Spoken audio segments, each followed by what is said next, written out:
Bon, à la base, nous, on était venus pour voir des filles topless, hein.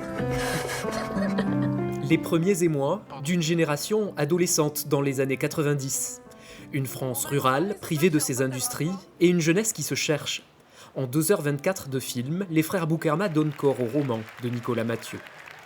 Ce qui nous a attirés à la base, c'est vraiment le fait qu'il dépeint une France qu'on a très bien connue quand on était enfant, qui est la France périphérique. Nous, on a grandi à la campagne, alors le film est plus industriel, mais en tout cas, c'est la France un peu périphérique.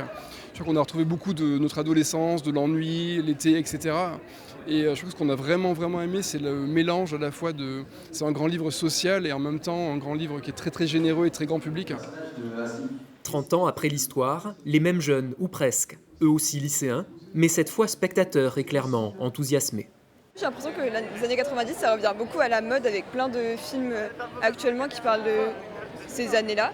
Et je trouve que vraiment l'expérience d'être un ado, ça change pas. Le livre, je l'ai adoré et je trouvais que le film vraiment retranscrivait extrêmement bien toutes ces émotions. Des émotions portées par de jeunes acteurs, dont la révélation Saïd El Alami, parfait dans son rôle de jeune emporté par la colère. J'avais jamais fait quelque chose, jouer un personnage qui avait autant de violence en lui. La colère, c'est différent, mais la violence physique, c'était autre chose. Ce qui est intéressant aussi avec la violence, c'est de raconter pourquoi elle est là. Leurs enfants après eux sera encore visible samedi pour le public de Sarlat, avant une sortie en salle le 4 décembre prochain.